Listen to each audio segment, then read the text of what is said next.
All right, everybody, welcome to the video here for lesson number 5.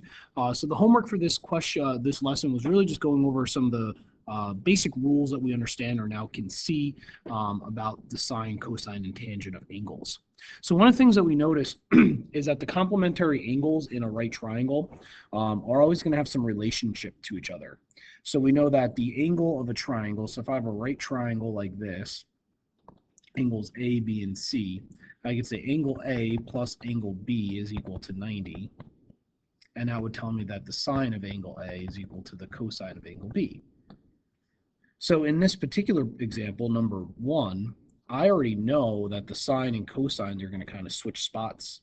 So the cosine of P is going to be, the cosine of Q, and the sine of Q are going to be equal to the opposite above. So the sine of Q is going to be the same as the cosine of P, so it's going to be 6 over square root of 157. And cosine of Q is going to be the same as the sine of P by rule, so it'll be 1 over square root of 157. The other thing that I'm hoping that you realize or started to see, we didn't talk too much about it in the lesson, is that the tangent values are reciprocals to each other. The big concept, however, though, is that if sine and cosine are equal, the angles add up to 90. So if I look at this next example, 12 plus theta must equal 90. So if I subtract 12, I get theta is equal to 78 degrees. Same thing happens here with B. 2x plus x must equal 90. 3x must equal 90. So x must be 30.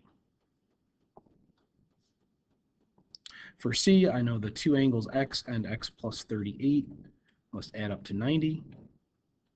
Combine like terms, and then just use those algebra skills you learned last year. Subtract both sides by 38.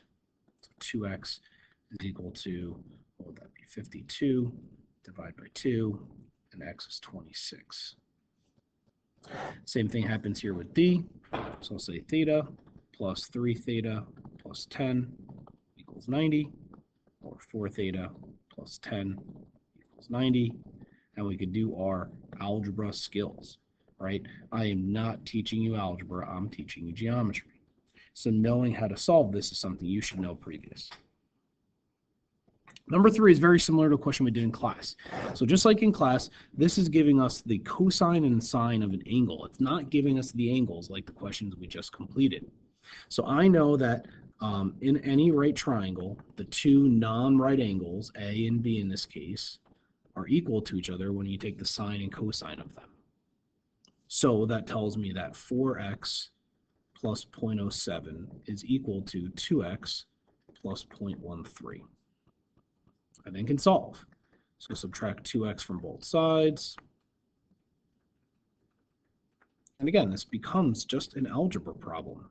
Nothing more, nothing less. So if I do that, I get what, 0.06 divided by 2, x is 0.03. That's it, right? In the next lesson, we'll start to see some missing sides and how we could use SOHCAHTOA to find actual sides of triangles, which some of you might be saying, why are we doing this? And that's why, right? But all these rules and things that we went over today are useful in all those different problems, and will make our lives easier in some ways. So knowing these relationships are going to be super important for us, and then we'll start to actually do some geometry with the next few lessons. All right, good luck with your homework, and start studying for your quiz coming up.